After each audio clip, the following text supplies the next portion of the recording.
জুবাইর সাফ তুমি এগিয়ে চলো, আমরা তোমার সাথে।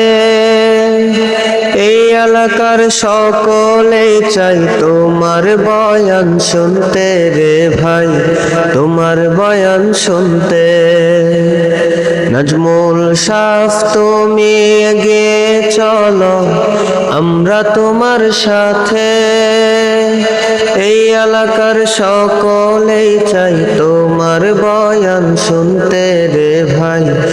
এসো মুসলিম দলে দলে আল্লামা জুবাইর ইব্রাহিমী সাহেবের মাহফিলে। এসো মুসলিম দলে দলে আল্লামা নাজমুল হোসেন নোমানী সাহেবের মাহফিলে। প্রিয় মুসলিম, ইসলাম প্রিয় তাওহীদি জনতা, আসছে আগামী 30শে নভেম্বর রোজ শনিবার